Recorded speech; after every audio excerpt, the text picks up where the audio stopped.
কাতারে থাকবা না। তুমি অনেক কিছু হতে পারো, তুমি ইসলামের কাতারে থাকবা না।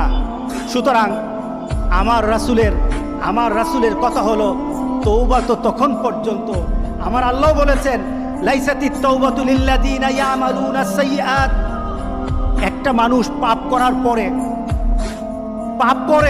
করার পর সে তওবাটাকে লেন্দি করে, তওবাটাকে সে দূরে সরিয়ে দেয়, মনে করে এখন না আরো পরে তওবা করব, খালি পরে করতে থাকে।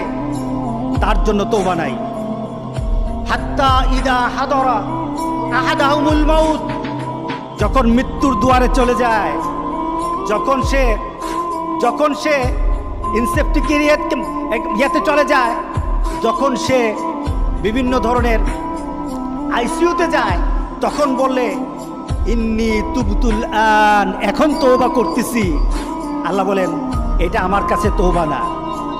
যারা এইভাবে তওবা করে তাদের তওবা আল্লাহ বলেন লাইসাতিত তাওবা, এটা তওবা নয়, এই তওবা আমি কবুল করি না।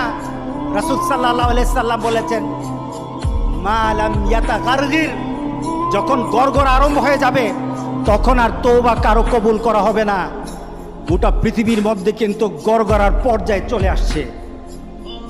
এখনই আমাদেরকে ফিরে আসতে হবে। আমরা যদি মুমিন হই, রাসূল সাল্লাল্লাহু আলাইহি সাল্লাম আমাদেরকে বলেছেন আমাদের জীবনটা, মুমিনের জীবনটা হবে আশ্চর্যজনক, আর কাফেরের জীবনটা হবে ভীতিকর।